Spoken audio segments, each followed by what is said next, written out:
वीरेश और गृहा नामक दो अच्छे दोस्त अपने परिवार के साथ रहते थे। दोनों बचपन से बहुत अच्छे दोस्त होने के नाते उनके दोस्ती के भरोसे पे एक लस्सी का व्यापार शुरू करके उसे चलाते हैं।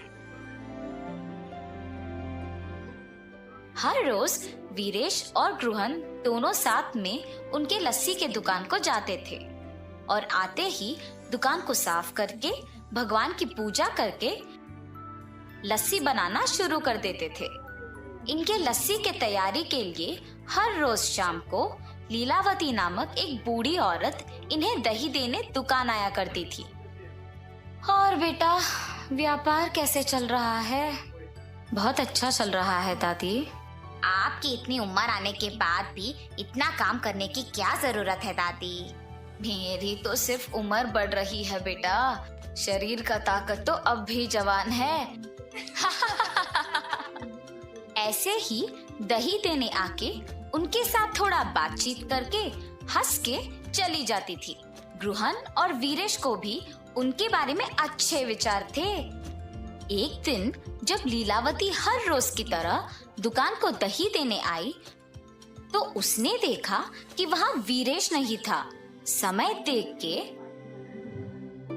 बेटा गृहन, लगता है वीरेश दुकान में नहीं है। जी दादी, नहीं है।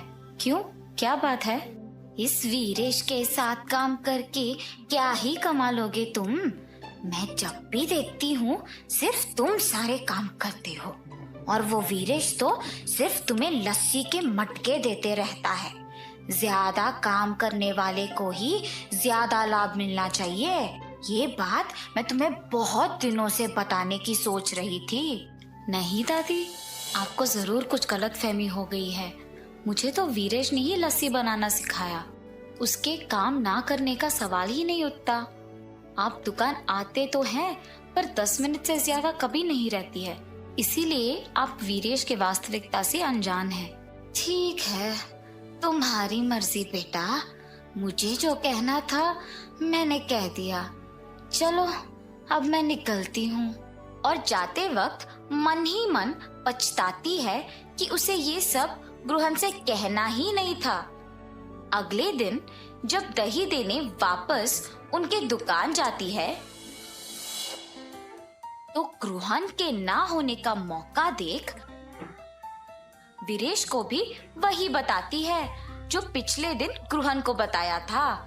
गृहन उसकी बातों की विश्वास करता है मगर नजरअंदाज कर देता है और यही कहता है कि शायद उसने गृहन को सही तरह से नहीं समझा होगा। लेकिन वीरेश लीलावती के बातों से प्रभावित होकर गृहन पे उसके विचार बदल देता है। अब ये दोनों तो अलग दुकान खोलेंगे और मुझे ज्यादा दही बेचने को मिलेगा। वीरेश लीलावती के कहे बातों को जाके अपनी पत्नी को बताता है। आप कुछ मत सोचिए, मेरी बात सुनकर एक और लस्सी का दुकान खोल दीजिए बस। पर गृहन को क्या बोलूं? यही बोलिए कि जीवन में आगे बढ़ने के लिए ना अलग अलग व्यापार करना बहुत जरूरी है। पत्नी के प्रेरित करने पर वीरेश गृहन को एक नई लस्सी की दुकान खोलने की बात कह देता है और निवेश के पैसे गृहन से वापस ले लेता है। वीरेश के काम में और निर्णय में रुकावट ना बने इसीलिए गृहन उसे कुछ नहीं कह पाता और वीरेश के दूर होने पर बहुत दुख होता है। गृहन को दुखी होते देख उसकी पत्नी, आपको ऐसे दुखी देख मुझे अच्छा नहीं लग रहा है जी। आपको अपने मन को ये कह के संभालना होगा कि वीरेश जी की स्थितियों ने शायद उन्हें ऐसे करने पर मजबूर किया होगा। वही तो मुझसे नहीं हो पा रहा। और ऐसे अशांत मन से आप क्या ही व्यापार चलाएंगे? ठीक है, एक काम कीजिए। हमारे गांव में मेरे चाचा राधे नामक एक लस्सी दुकान चलाते हैं जो बहुत ही प्रसिद्ध है। वहाँ बहुत प्रकार के लस्सी बनते हैं। वहाँ जाके आप भी अलग प्रकार के लस्सी बनाना सीखिए। आपका ध्यान इस बात से हटेगा और व्यापार में भी वृद्धि होगा। सही बात है, वही करूँगा। ऐसे गृहन 6 गांव बाद वाले भीष्मा नगर में अपने रिश्तेदार के घर जाता है। अरे बेटा ग्रुहान, कैसे हो तुम? तुम्हारी पत्नी कैसी है और तुम्हारा व्यापार कैसे चल रहा है? सब कुछ ठीक है मामा जी। आपके दुकान के अलग प्रकार के लस्सी आसपास के सारे गांव में बहुत प्रसिद्ध है, इसीलिए मैं भी उसे स्वाद करने आया। हाँ हाँ, 12 प्रकार के लस्सी है, तुम्हें जो चाहिए वो पी लो बेटा। चलो चलो जाएंगे। और चाचा जी ग्रुहन को उनके लस्सी का दुकान लेके जाते हैं। वहाँ पे लोगों की भीड़ लगी होती है। टिकट खरीद के लाइन में खड़ा होके इंतजार करने के बाद उन्हें लस्सी मिलती थी। ये सब ग्रुहान को बहुत नया और अलग लगता है। और दुकान के अंदर जाने के बाद वहाँ पे अलग तरह के लस्सी बनते हुए और बनाने का तरीका देख ग्रुहान भी वहाँ के कार्मिक के साथ लस्सी मिलाता है। और ऐसे ही जितने भी दिन उस गांव में रहता है, ग्रुहान अलग प्रकार के लस्सी बनाना सीख लेता है। वापस गांव आने के बाद ग्रुहान उसके दुकान में अलग तरह के लस्सी बनाना शुरू कर देता है। वो उसके दुकान के सामने लस्सी के रंगीले चित्र बनवाता है ताकि ग्रामीणों को पता चले कि ग्रुहान के दुकान में विभिन्न प्रकार के लस्सी मिलते हैं, और उसके नाम भी लिखवाता है।